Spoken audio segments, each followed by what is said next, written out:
So this is our day two vlog of Egypt. Again, lovely view of the Nile when waking up. We got woken up by the Adhan, which they're called to prayer, which happens 5 times a day. Again, another lovely breakfast on day two, and another lovely view of the Nile.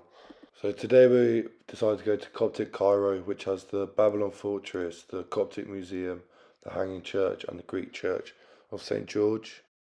So the first thing we decided to go into was the Coptic Museum. So this is kind of the seating area, and that was the Babylon Fortress there. Before going into the museum, there's a lot of history about Christianity and how it kind of came into Egypt.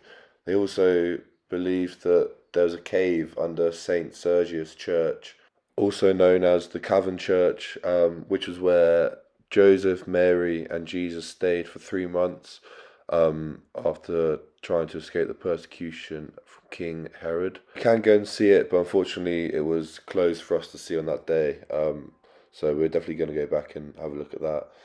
So in the museum, it was a lot of kind of vases and tapestries, clothes. It was really interesting to see what life was like and what they would wear. So yeah, there's so much to look at in this museum. So yeah, I learnt a lot more about the religion and how it kind of came into Egypt, which was really cool. So there's a few books and some like artifacts and jewelry, and yeah, there's a lot going on. So I'd highly recommend going there if you ever visit.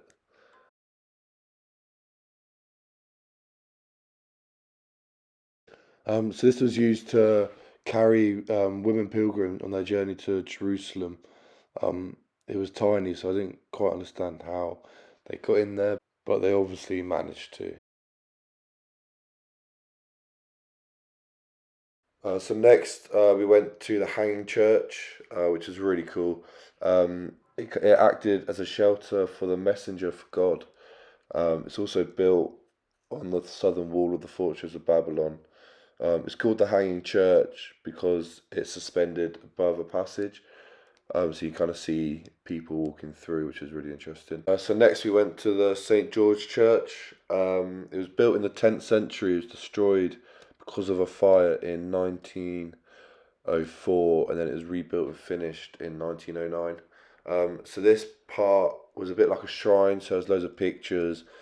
People left money, messages, um, self drawings. There's a lot going on in there. But the church itself was amazing, so colourful, really like beautiful to see. So we're on the way to the Citadel now, which was built by Saladin, and that's the silver roof of the Alabaster Mosque, which is the main mosque you see around Cairo. That was built by Muhammad Ali, who's actually buried in the mosque as well. Um, the mosque was made from limestone. We were very lucky. We got a lovely day, and we had a really nice view from one of the terraces because it's kind of built above Cairo, so we got a really nice picture of the skyline and managed to see the pyramids from there as well. So in the actual mosque, it has 52 towers for the weeks in the year, um, and then 365 lamps for the days, obviously. Again, it was really just breathtaking when you walk in. Just the colours and the size of it. It was two tiers, so the second tier would be used for where the women pray, and then the bottom tier is for the where the men pray. And these are kind of the stairs or the like platforms where they would read out their prayer, and they would kind of all do it together. They still use the mosque, and they pray there every Friday. So this is the next mosque that was in the Citadel, and this is the El Nazir Mosque. This was built in 1318 and is considered to be the royal mosque.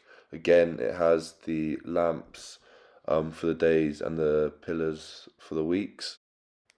So this mosque, you could see there was a bit of decorating on the wall, and there was also a bit of wear. So when the British went over to Egypt, they used this as like a prison. So they plastered all the walls and used it, yeah, as a prison and storage, which was quite sad to hear. But um, they managed to keep some of it, the roof and some of the colours here.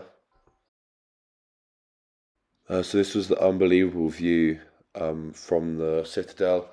In the back, you can just about see the pyramids. And obviously, this amazing skyline. There's another mosque down there. So this is our second hotel, the Ritz-Carlton on the Nile. It was during Ramadan, so they had these lovely decorations up as you walk into the reception. They had all these hieroglyphics carved into the wall as well, which is really cool to see. We got out this our room again. We told him it was our birthday, so they made us another cake. It was kind of like a mousse with like macaroons on the side. So again, very lucky to get that.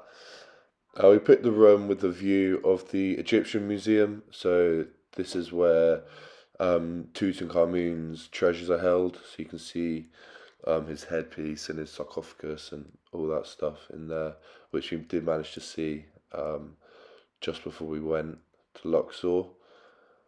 This is just a little room tour, just to kind of show you guys what it was like. We decided to get ready and go down to the swimming pool, as the day was pretty decent. The swimming pool was very nice. It was heated, and they had like a chair service that you could order drinks and food from.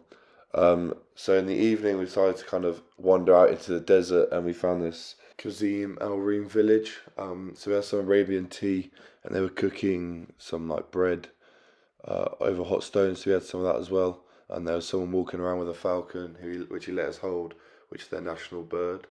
And then went opposite, and they had this place, similar kind of layout in the desert on like the sofas.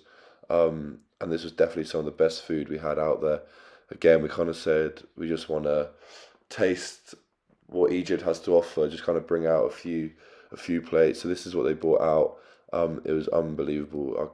I loved it. It was definitely the best food we had there. So this was our walk way out of the restaurant. They done a great job with the decoration. I think every restaurant we went to had great decorations. So this was our view at night, and this is the end of day two.